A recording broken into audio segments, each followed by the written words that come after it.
Hello friends, welcome to समा classes. आज का टॉपिक होने जा रहा है हमारा रीति काल की परिस्थितियां हैं। बीएड डीएलएड वाले स्टूडेंट के लिए इंपॉर्टेंट क्वेश्चन है, तो ध्यान देंगे। नैतिक मूल्य का पूर्णतः अभाव था किस समय में? तो रीति काल की परिस्थितियां में, यानी कि ना डॉक्टर था, ना शिक्षक था, और जिसके पास संपत्ति थी उसका भी कोई रक्षा करने वाला नहीं था। कोई ऐसा प्रबंध नहीं था कि जिसके पास संपत्ति है उसके पास सिक्योरिटी रहेगी, यानी कि सिक्योरिटी जैसे होता है ना रक्षा करने के लिए, वो भी नहीं रहेगा। धर्म स्थान जो था वो भ्रष्टाचार बन चुका था। जैसे राम जी और सीता जी, कृष्ण जी थे, इनको उन्होंने देवता के रूप में नहीं, नायक नायिका के रूप में देखना शुरू कर दिया था, और अपना ही उसमें विलास और उनकी सुंदरता का बखान और मतलब उस टाइप से जीवन जीने की खोज में लगे थे। उन्होंने भगवान को भगवान माना ही नहीं। ठीक है। उसके बाद जो आती है वो सामाजिक परिस्थितियां हैं, और जब देश का यही हाल था तो समाज की क्या बात करें। समाज में भी वैसा ही था।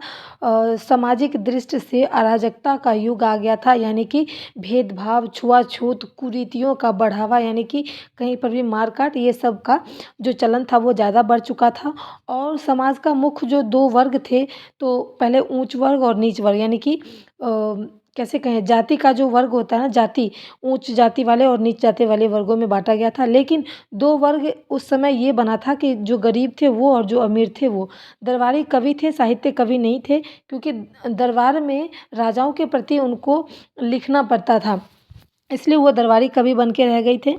धार्मिक परिस्थितियाँ में ये थी कि धर्म के स्थान पर जो रूढ़िवादिता में अंधविश्वास बढ़ गया था, यानी कि अब कोई शिक्षा का, उसके बाद कोई डॉक्टर का, ये सब तो था नहीं। तो लोग जब दुख में होते थे तो कहाँ जाते थे? ईश्वर के पास।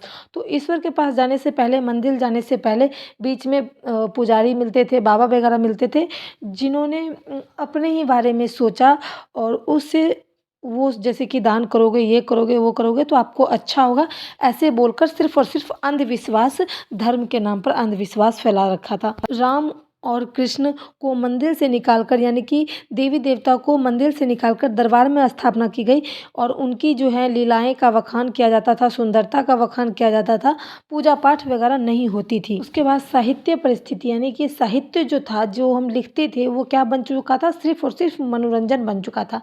जितने भी कला को दिखाते थे दरबार में, वो सिर्फ और सिर्फ मनोरंजन की चीज़ दिखाते थे, क्योंकि राजा को वही पसंद आता था।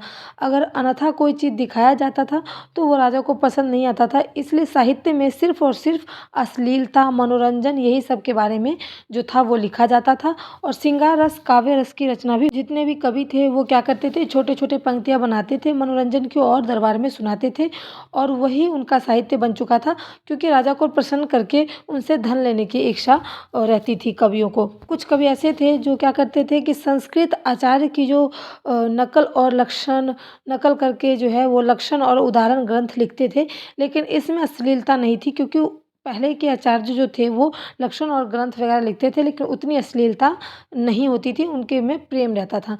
तो कुछ कवि जो थे वो ऐसे थे, सारे अश्लीलता ही नहीं लिखते थे। उसके बाद मुगल दरबार में फारसी भाषा का प्रभाव था, और जिसके कारण अभी उस टाइम ज़्यादा फ़ारसी होता था भाषा में, इसलिए फ़ारसी का ज़्यादा ही प्रभाव और ज़्यादा उपयोग किया जाता था। वीडियो पसंद आया लाइक करें, शेयर करें, support. Thanks for watching my video.